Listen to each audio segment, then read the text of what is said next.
MashaAllah, we've come to the last discourses of Book 1 of the Mathnawi. We're going to focus on the 12th and final discourse today, inshaAllah, and then we'll mention a little bit about the preceding discourse, discourse 11. Everyone will recall that we're speaking now about the nafs al-mutma'inna, the higher self, the self at peace, the tranquil soul. And there are 4 discourses which speak about this self and get at the levels or what is kind of maybe veiling us from the fullness of that awakening. So you'll recall that the ninth discourse, which is the first one in the set of 4 on the nafs al-mutma'inna, was the lion, the wolf, and the fox, where the wolf got his head bitten off for trying to distribute the spoils of war. And the lesson of this was about just the veil of separateness and self-consciousness and the I, and really being integrated fully with the spirit. The 10th discourse is the one that we covered yesterday, which is on Joseph and the mirror. And the whole theme of this one, of course, is that we need to polish our mirror, and really about practice, cleansing of the heart to reflect the divine beauty, and how this is needed to reach this stage. And Rumi kind of talked about specific defects that block the full reflection. One being just self-seeing, right? Conceit, pride, or arrogance. But then also, interestingly enough, he mentions like analogy, opinion, and surmise, right? That almost like our own conceptions, our limited conceptions, also block us from experiencing the unlimited reality. And of course, he teaches this through the preconceived notions of the deaf man who went to speak to his sick friend, right? And so he had his own conceptions about what things were, and that caused him to be veiled from what was actually happening. And so the goal here is to let go of our preconceived notions and to be open. And part of this is even letting go of our conceptions of what we think Allah is. Because they say everything that you think Allah is beyond that. Because that's a limited conception. And Ibn al-Arabi talks about maqam la maqam, the station of no station. Right? And in a certain sense, not limiting Allah in any form, but affirming His transcendence, as well as the fact that He's present in everything and manifest through everything. But really, this is getting at the difference between conceptual knowledge and direct knowledge. So letting go of our conceptual knowledge so that we can make way for direct knowledge. So that is the 10th. We're going to focus on the 12th, but I'll just say a few words about the 11th so that we don't completely pass over it. This discourse is about the companion of the Prophet ﷺ, Sayyidina Zayd, who was very close to the Prophet and really grew up in his household. And Maulana Rumi talks about, and I'll try to find the lines, around 3,655, that Sayyidina Zayd has a vision, right? So he has an unveiling. He has this illumination, and he's not sure what to do about it. So he goes to the Prophet ﷺ, and he basically has had a vision where he's seen the inner reality of people. He sees things as they truly are. He has an unveiling. So this is speaking about this ayn al-yaqeen, the eye of the heart, eye of certainty that is open. And in this, the Prophet ﷺ urges restraint and concealment. If you have these experiences, you should conceal them.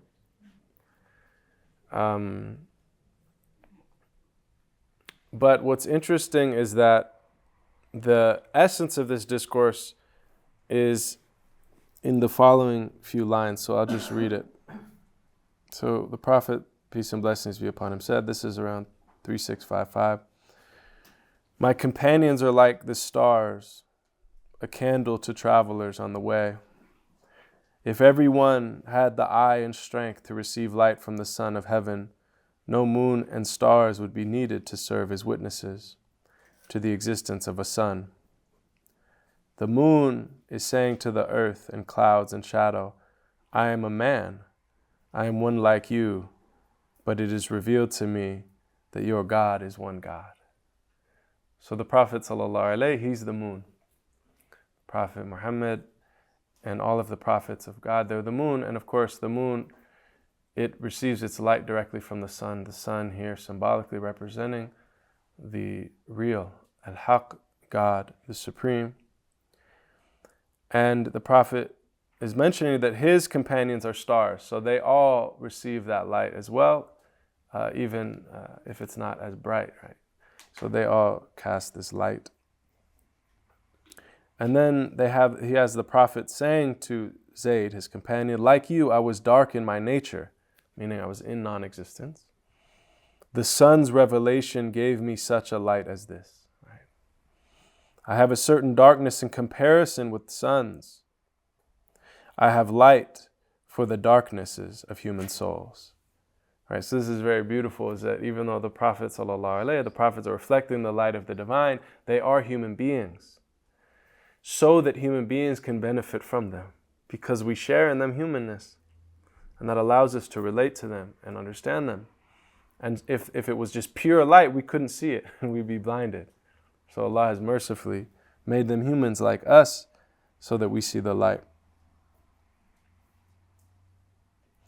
I am less bright than the sun in order that you may be able to bear my beams. For you are not the man who can bear the most radiant sun.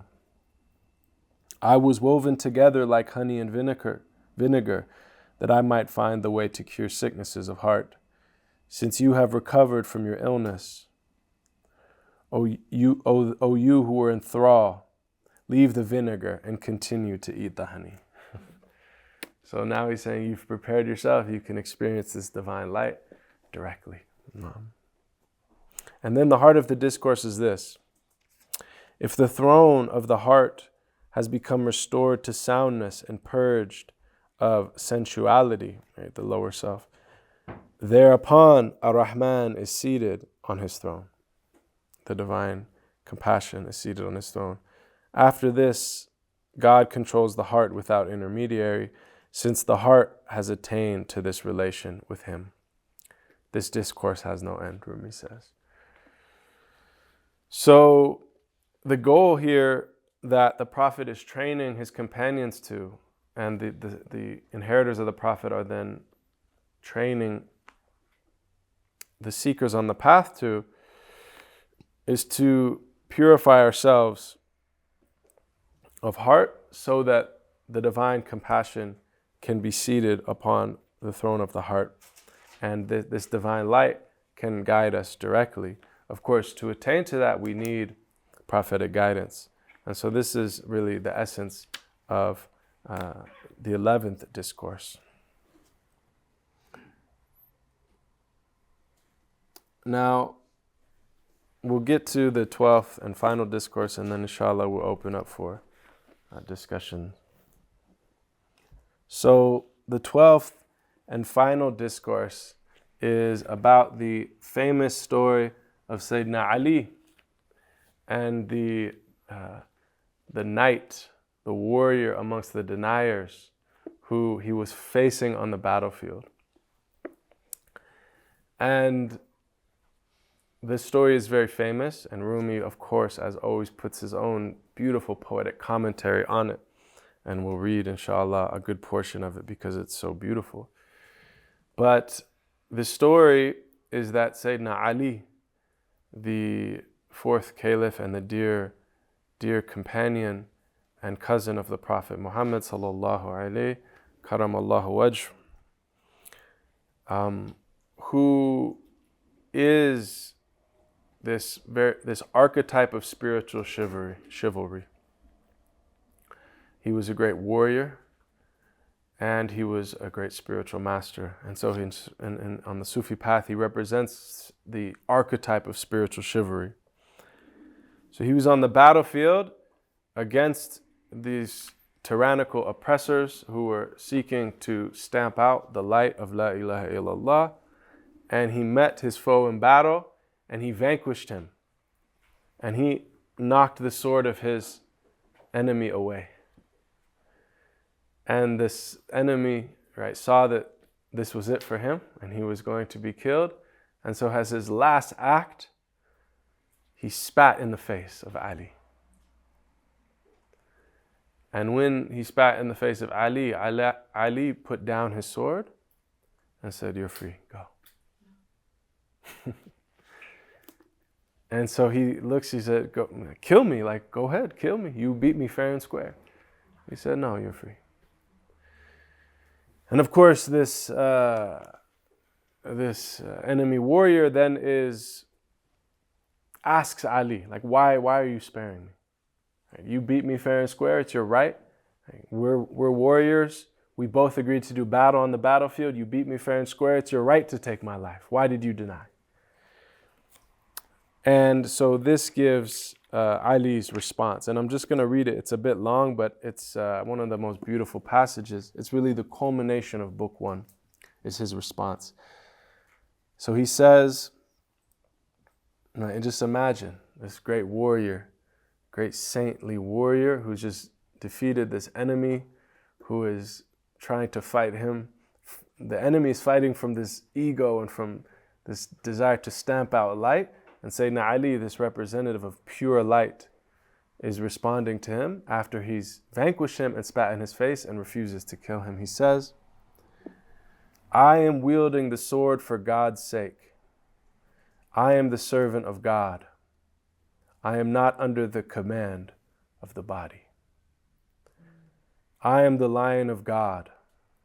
I am not the lion of lower desire or lower passion, shahwa.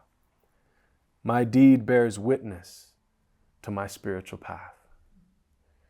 In war, I am manifesting the truth of you did not throw when you threw. I am but a sword. The wielder is the divine Son."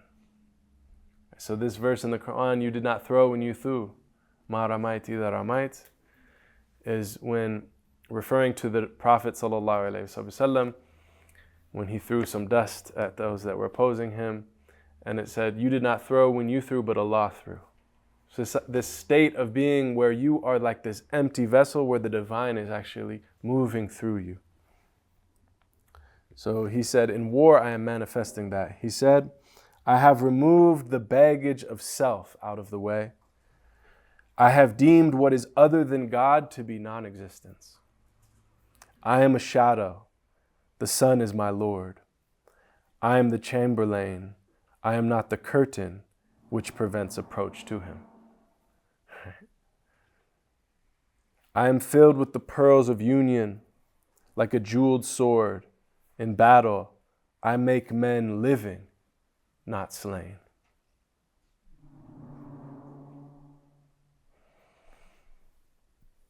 Blood does not cover the sheen of my sword. How should the wind sweep away my clouds? I am not a straw. I am a mountain of forbearance and patience and justice.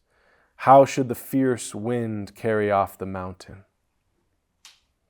That which is removed from its place by a wind is rubbish, for indeed the contrary winds are many. The wind of anger and the wind of shahwa, like lust or lower desires, and the wind of greed swept away him that performed not the prayers. I am a mountain, and my being is his building, and if I become like straw, my wind is his wind. My longing is not stirred save by his wind. My captain is not, but love of the one. So this beautiful image, and hawa, which is usually translated as kind of fleeting desires and passions, it has the same root as like wind. So this idea that most people are kind of blown to and fro, I want this, I want this, I want this, we're pulled by this. So just like a straw or something light, a piece of paper, a feather, it gets blown about in the wind. But he's saying, I'm a mountain. I'm not swayed by wind. I'm not swayed by my desires or what any passing thought that crosses me. I'm firmly rooted in the truth.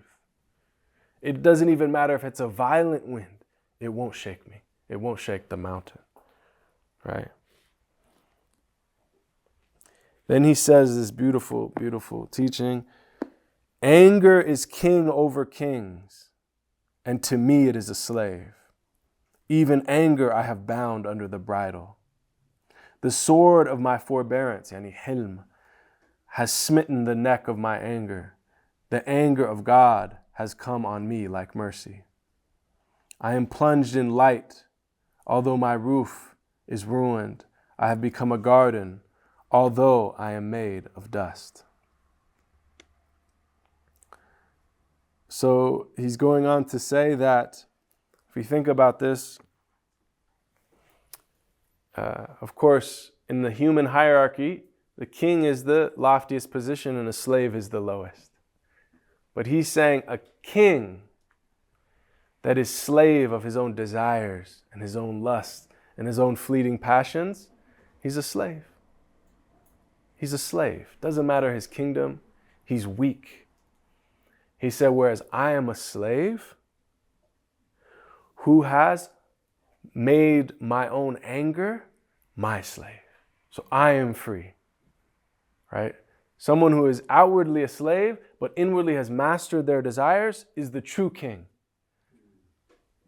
And someone who has palaces and kingdoms, but is enslaved by his own lower desire, is weak, has no power. He's really the slave. Right? The fuqara are the wealthy, the sultans, they are the slaves. Dust on the path of the Prophet, we raise our hands and we pray. Right? The fuqara are those who become spiritually poor. Those are the true people of wealth. And the sultans, they are the slaves. They're slaves of all their wealth and their desires and these kind of things. No. Then he said, I am plunged in light, although my roof is ruined. Right? So people want to have bigger homes and fill their homes with light and beauty. But the Sufi is like, let my roof cave in. And then who has more light? The light of the sun pierces my whole being. Right? It's like that. And then he says, since the thought of something other than God has intervened, it behooves me to sheathe my sword. That my name may be, he loves only for God's sake. That my desire may be, he angers only for God's sake. That my generosity may be, he gives for God's sake. That my being may be, he withholds for God's sake. Right? In other words, he's saying, my whole being is pure submission to Allah. I don't act but by the divine will. My own individuated will has been effaced. I am pure submission and pure surrender to the light of God. But when you spat in my face, I wanted to kill you for me. Right? Now it was my own anger, and I have been forbidden to act from that. Right? This is true self-mastery. That it is forbidden in my way to kill you with any self-interest. So you are free. It is forbidden for me to act from my own selfhood. I am only allowed to wield this sword on behalf of Allah to the extent that I am completely submitted to God. So you're free to go. My stinginess is for God's sake. My bounty is for God's sake alone. I belong entirely to God. I do not belong to anyone else. And that which I am doing for God's sake is not done in mere conformity. It is not fancy and opinion. It is not but intuition and spiritual inspiration. I have been freed from effort and search. I have tied my sleeve to the skirt of God. If I am flying, I behold the place to which I soar. And if I am circling, I behold the axis on which I revolve. And if I am dragging a burden, I know where.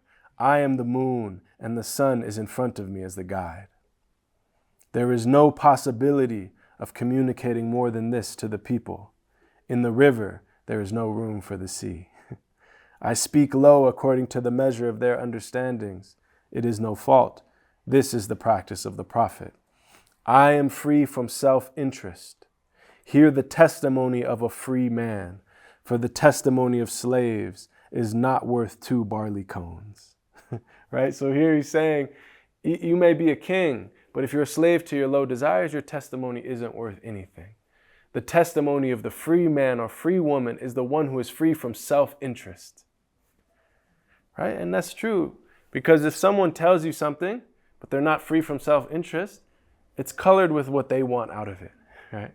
Their testimony is colored with some self-interest. The only free person, the true witness, the true shahid, right, who bears witness, is the one who has no self-interest.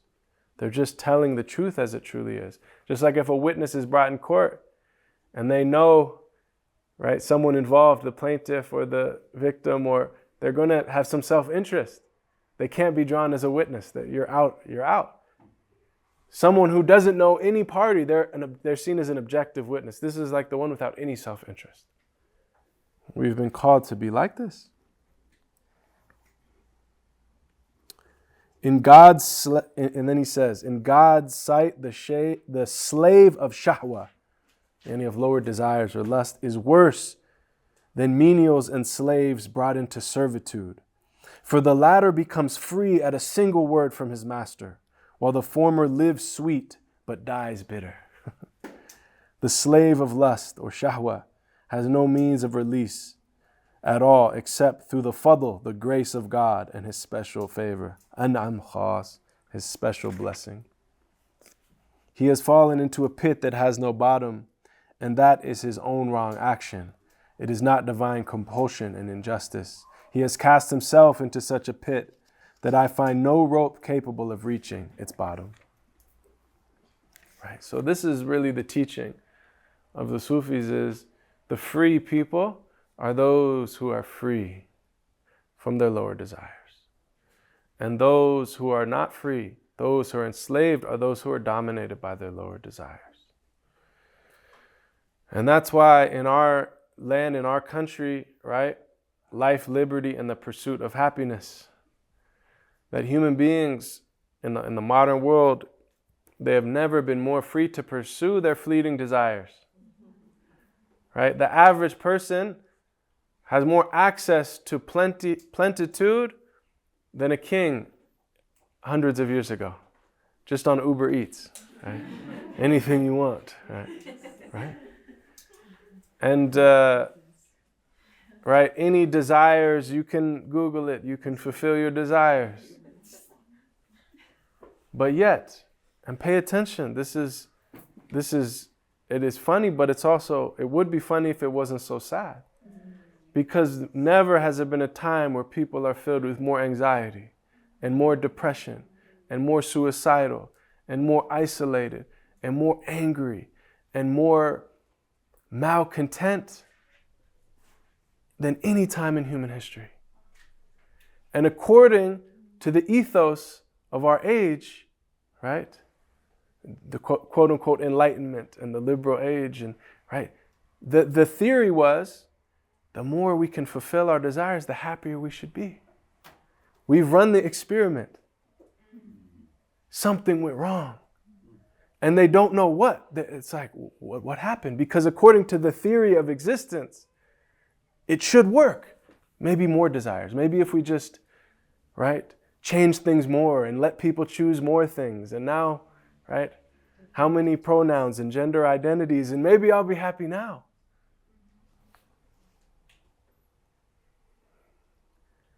According to their theory, it's confused. But according to what the prophets have taught us, and every wisdom tradition is unanimous, people are only free when they're liberated from their lower desires. The free man or woman is the one who submits and surrenders and thereby transcends that which pulls them down and attains the truth of their humanity and their luminosity, which is at the core of their being and their essence. That's why, and we see this teaching across traditions represented very beautifully. So for instance, Rumi and Attar before him talk about that each human being is like Jesus riding a donkey. Right? Because Jesus in the Quran is called the Ruh Allah, the Spirit of God. So we all have this Jesus nature, this Christic nature, this luminous Spirit of God, but we all have this dumb ass as well. Right? And they're riding together. Who's going to be in control? And Rumi said the problem is most people, the donkey is riding Jesus. The donkey's in control. La ilaha illallah.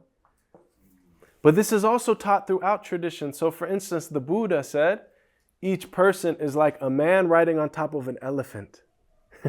If you don't control the elephant, it's going to destroy the whole village. It stomps. Right? This higher self has to be in control. And Plato said, each human being is like a charioteer pulled by two horses. Right? Anger and appetence. If you don't control them, they're going to pull you off a cliff. And the Taoist sages, if you look at the Taoist paintings, they always have the great sage with the long white beard riding on the water buffalo. Again, the sage who has dominated this wild animal. And my father, he has this beautiful picture in his home that shows a monk in the orange robes with a tiger asleep on his lap, like this. All of this is depicting the same teaching, just using the local animals, the local wild animals, that we have this wild animal nature, but we have this higher spiritual nature. And human being, unique amongst the creatures, is only truly human when it masters itself. Right? A lion is always a lion. A sheep is always a sheep. A gazelle is always a gazelle. A dolphin is always a dolphin. All these animals act according to their nature. But the human being is unique because we're composite. We have this animal nature, but we have this angelic nature. We're only truly human when our angelic nature is predominant and we transform our lower nature and we become beings of light. And when we do this, we actually transcend the angels themselves. This is why the angels bowed to Adam, to you and me, because in potential we have what transcends even the angels. Because the angels are pure light and pure submission. They can't choose other than that. But the human being, even with these pulls towards what is other than that, if it aligns itself with truth and surrenders completely, the angels stand in awe and bow. And the greatest of angels, Sayyidina Jibril, when he took the Prophet ﷺ to ascend through the seven heavens into the divine presence, he reached a place where he said, "You must ascend alone. This is the end of my maqam." The greatest human and the greatest angel. So this is all within us. And this is what our deen is calling us to, and is to be transformed and then to be those that carry this message of transformation to all those seeking this, because everyone is seeking this, whether they know it or whether they don't, whether they want it or whether they don't, whether they deny it or whether they don't, even whether they meet Sayyidina Ali on the battlefield and try to kill him. It is their own veil, but they have the spirit too, and they are ultimately seeking the truth. They have just been veiled from their own nature. And so the people of Allah, even when their enemies are attacking them, all they want is for that enemy to find the light. And if they have to stop that enemy from harming others, they will. But if there's any opportunity to turn the enemy to the light before they destroy their own soul, they would do that. They prefer that. They prefer that. And so this is what all this practices, this prayer, this fasting, everything that we've been prescribed is just so that we transform ourselves. It's so that we transform ourselves. And our animal nature is not bad, right? But it is a good servant and a terrible master. If it leads you, it will lead you to destruction. right? It is a steed. It's like a wild horse. You don't want to destroy the wild horse. You want to train it. And what do they call it when you train a wild horse? You break it. That doesn't mean break it like destroy it. It means you train it. Likewise, when we talk about breaking the nafs or destroying the nafs or killing the nafs, it doesn't mean you kill your selfhood, but it means you train it so it submits and it surrenders. And this is the most compassionate thing we can do for ourselves, right? And this is what all these stories are about. This is what Maulana is calling us to. This is what all the prophets and sages and saints are calling us to. May Allah allow us to experience the realities of these things and not deprive us of them. Ameen. He says, and then he says, the words, we have sent thee as a witness, meaning in the Quran, Allah says we have sent the Prophet as a witness. Shahid. It came in the Quran because the Prophet ﷺ was entirely free from creaturely existence. Meaning he could purely be a witness. There was no self-interest. He witnessed the truth. Since I am free, this is Ali speaking now, since I am free, how should anger bind me? Nothing is here but divine qualities. So this is the culmination of the mirror. When we talk about polishing the mirror, what happens with the mirror? It reflects the light. It reflects the divine names and attributes. Right? These qualities that are Allah's qualities, we all have the potential to reflect them all. Takhalluq bi akhlaqillah, it's prophetic saying, qualify yourself with the qualities of God or characterize yourself with the characteristics of God. It's literally the character of God. Akhlaqillah, the character of God, the divine character. And what is the divine character? His names and attributes. Compassion, justice, mercy, forgiveness, strength, beauty, love. We are created with the ability to reflect these divine names and attributes. Not only the ability, but that is our birthright and that is our true potential. In fact, that is the only truly human endeavor from this perspective. And the extent, we talk about everything in the path, we even call it a path. Even in Fatiha, Ihdina sirat al-mustaqim, guide us to the straight path. We talk about the tariqah, which is a path, the sharia, which is a road. We talk about takharrub, right, drawing near. Everything is like these spatial images of path. But God is not in time and space. Where can we travel to find God? If you go over here, are you closer to God? If you go over here, no. God is closer to you than your jugular vein, wherever you are. So what is this? This path is not quantitative, it's qualitative. Right? Meaning, the more that you reflect the divine names and attributes, the more you're closer to God. The more compassion, the more closer to the compassionate. The more justice, the more close to the just. Right? And so this is actually, the Sufis emphasize this, that, right, character is not just like what you tell children, right? It's nice to be nice, it's mean to be mean. Right? No, character is a metaphysical reality. That's why the Sufis say, whoever has better character than you is more of a Sufi. Because that one is reflecting more of the divine attributes. And the prophets come to show us how to reflect them in balance. And that's why Ibn Arabi talks about خَلَقَ اللَّهُ Adam ala suratihi, that Allah created Adam upon his form. This hadith, which it's also in the Christian tradition, right? We're created on the divine image or form. Now, of course, because Allah is beyond images, this perplexes some of the commentators. Ibn Arabi has a beautiful commentary on this, that he says, this means on the form of the name Allah, which is the Ism Jami', which is the comprehensive name.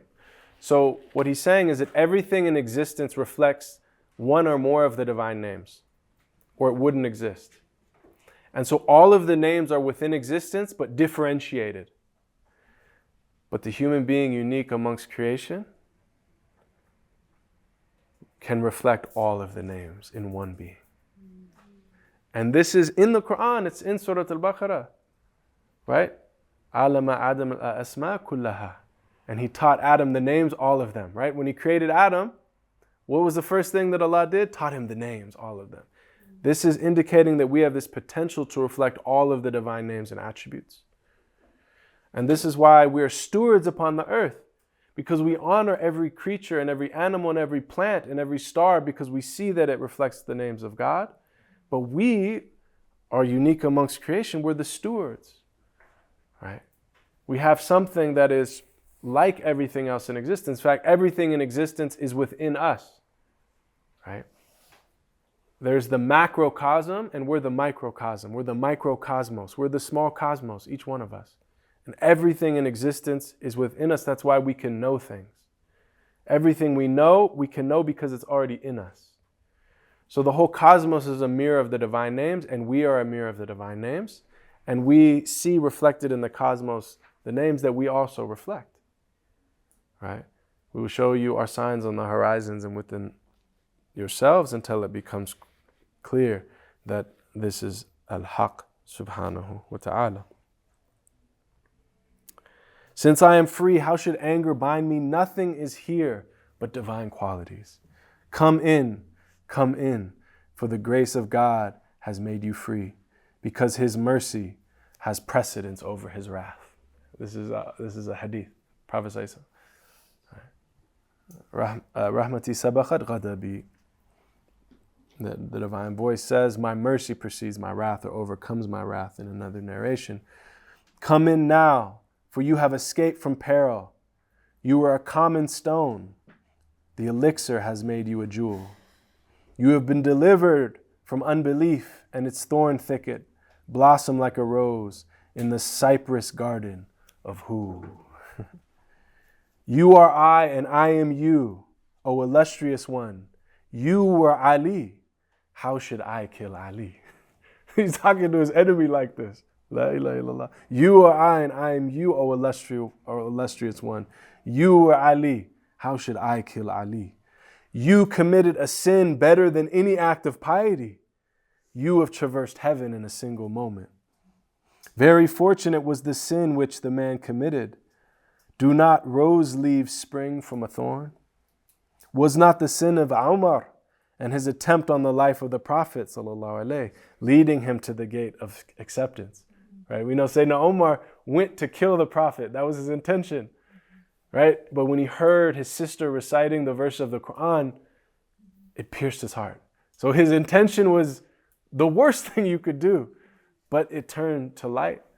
And Allah can do whatever He wills. Was not Pharaoh, because of the magic of the magicians, drawing them to himself? And did not spiritual fortune come to their aid? Had it not been for their magic and denial of Moses, who would have brought them to rebellious Pharaoh? Right? So all the magicians of Pharaoh representing the great evil, the great nafs, and then the magicians representing the powers of the human in service of the nafs, come to Moses and they throw their staff, their staff, and it becomes a serpent, and Moses throws his and it swallows their serpents, and they realize this is real. What we have is this magic, but what he has is something beyond that, and they surrendered. And Pharaoh said, are you going to surrender before I've commanded you to? And they said, we submit to the Lord of Moses and Aaron. And he said, I'm going to crucify you and cut off your limbs. And they said, you do whatever you want with us because you only have control over this world. In the next world, you can't do anything. And we're not going against Al-Haq. Right? So what he's saying is, even though they were dabbling in sorcery and the dark arts and all these things, that was their guidance. Right? And Ibn Ata'Allah said, it's better for you to do a wrong action that humbles you than to do a good deed that causes you to see yourself. Many a person has done wrong action, and that is how they were guided. Look at our Imam Al-Hajj Malik Shabazz, Malcolm X, and the life he led, but then through that in prison, what came out of that? And he became the American shaheed, the American martyr. Allah have mercy on his soul. So don't think that just because you've done wrong, and perhaps you've wronged your soul, and perhaps you've done something very egregious in your eyes, that puts you beyond the pale of Allah's mercy.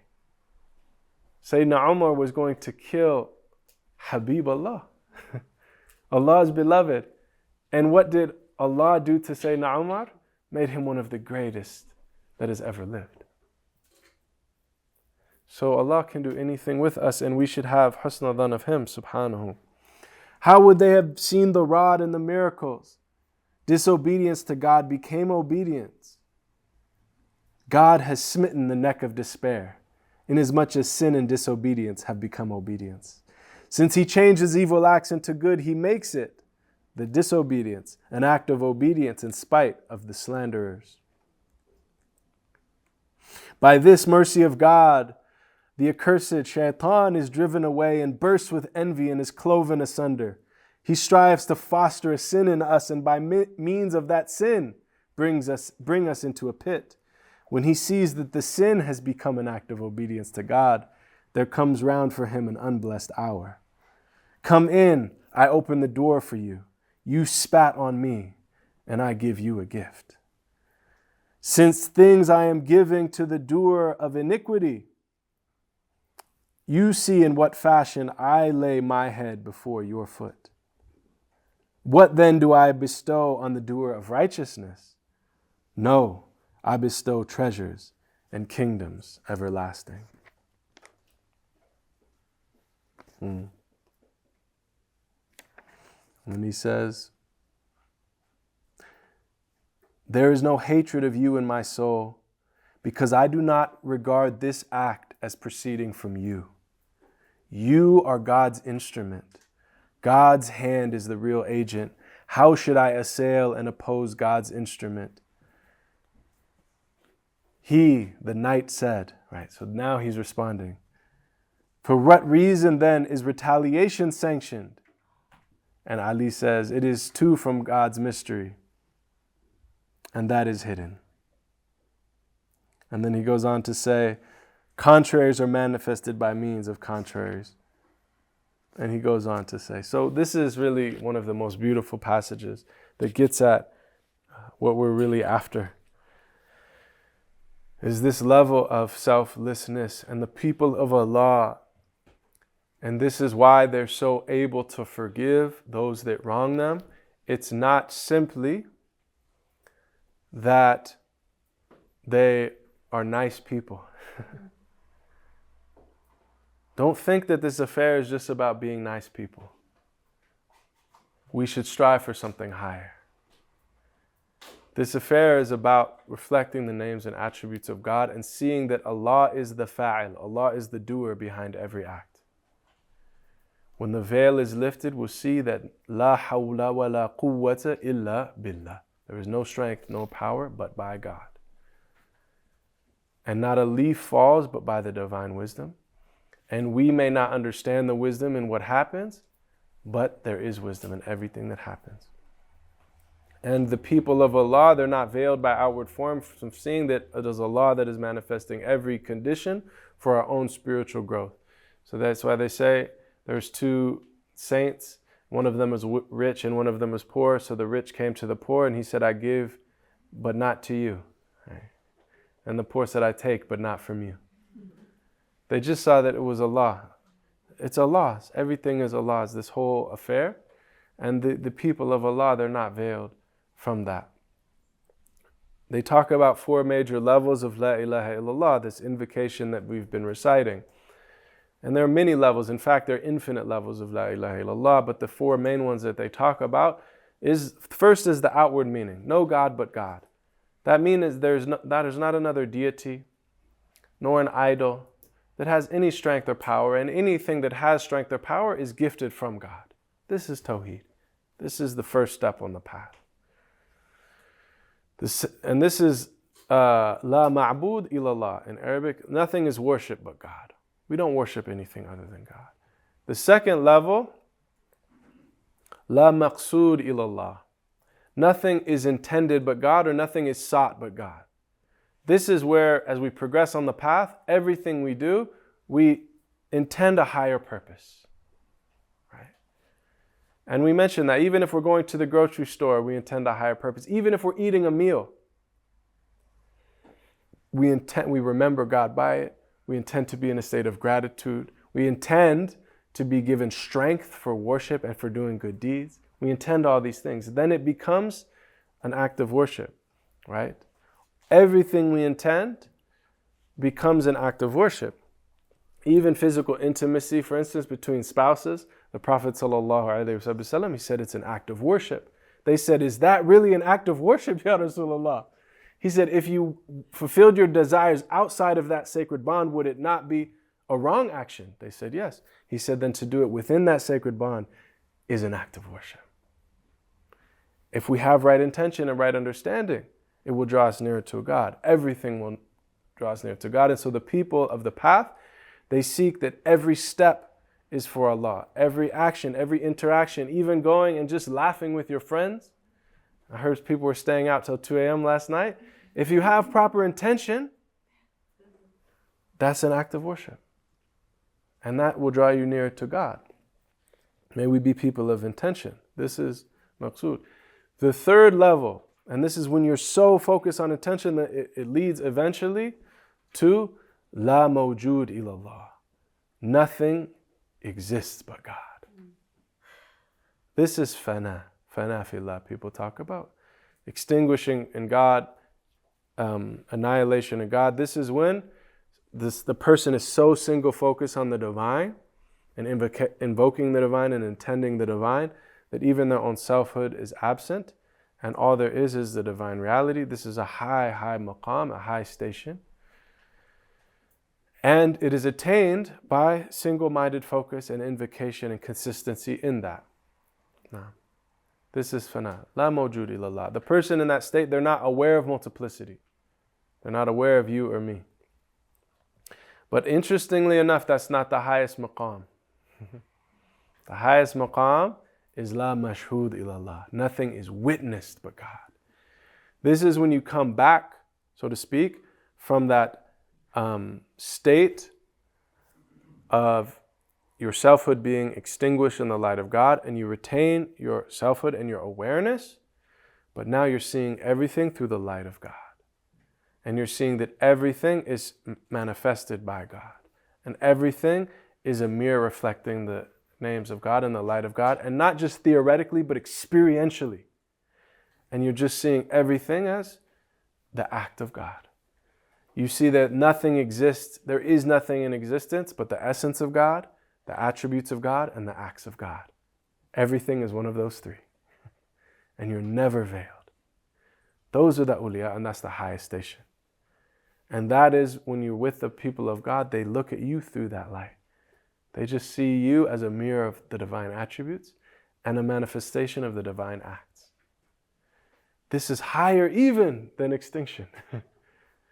Because now you're affirming multiplicity and unity. And this is a high maqam, and this is what this story is all about. Sayyidina Ali. He is not veiled by even this person attacking him with a sword from witnessing Allah. La ilaha illallah. And when he sees the slightest trace of his own selfhood step in, he's completely aware and has complete control and mastery of that. And he acknowledges that, and he lets him free. And by that, he saves his own soul and the whole soul of his tribe. They say that all of them embrace the path with him because they witnessed this.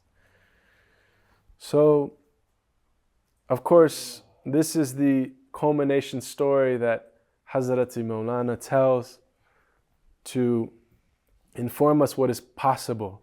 Now, of course, this is only a culmination of book 1. There's 5 more books. So what's beyond this? What's beyond this? La ilaha illallah. May Allah allow us to truly experience La ilaha illallah Muhammadur Rasulullah and to know it.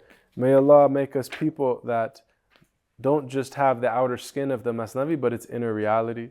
May Allah allow us to not only hear these words and understand them conceptually, but take them into our hearts and be transformed by them and be illumined by them. And may we not just be people that hear knowledge and truth, but may we be people that implement truth and live by truth. And may we be characterized by virtue and goodness and beauty. And may Allah gently but swiftly help us overcome all of our illusions and all of our falsehood and all of our ego and all of our veils and whatever it is that veils anyone on the path. May Allah rectify our state gently but swiftly.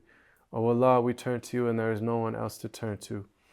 O Allah, we call on you and there is no one else to call on.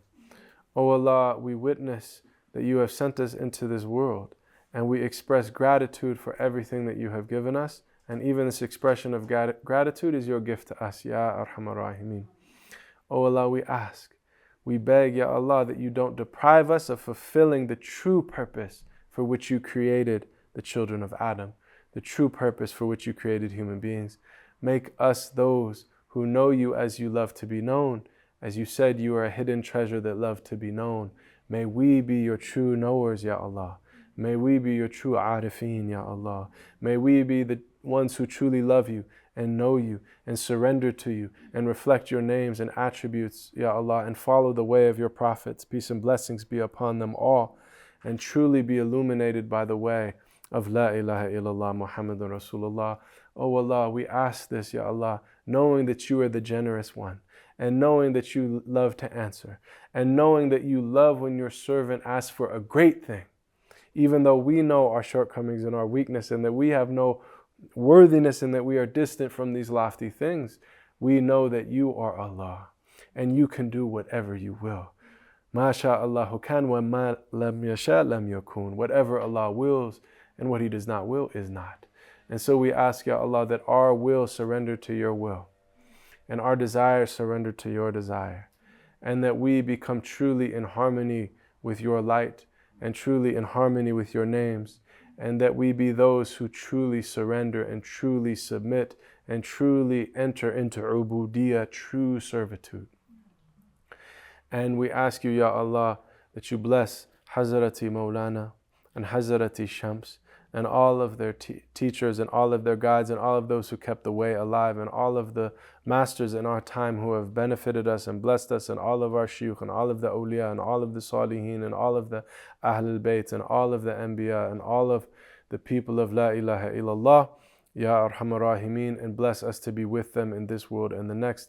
O Allah, allow the wicks of our heart to be lit from that same flame, Ya Allah, and allow us to carry that light to whoever is in darkness and whoever is in need, Ya Allah. Any one of us who has some need or some deficiency or some illness or some difficulty in their life, Ya Allah, may they not leave this retreat, but that you take care of them, Ya Allah, and that you remedy their affair, and that you make them one of those who is your great healers, Ya Allah, in this world, carrying the light of truth and beauty and goodness, Ya Allah. Oh Allah, we thank you for all the goodness, Ya Allah, and we ask your forgiveness for our shortcomings and our weaknesses, Ya Allah. Oh Allah, we ask that the people of Gaza and the people of Palestine and the people of the West Bank and the people of Jerusalem and the people of Lebanon and Beirut and the people of the Sudan and Somalia and the people of the East and the people of the West and Syria and Yemen and every place in the world that anyone is in difficulty or in harm's way or in hardship, that you rectify their states and that you bring them ease and you bring them peace and that you bring them mercy, Ya Allah. We ask that you scatter the plans of the tyrants and the oppressors and the workers of darkness, Ya Allah, and that you cause their plans to fall back on them, Ya Allah, and that you guide them to the light if they will be guided, and if not, that you restrain their hand from harming others, Ya Arhamar Rahimeen.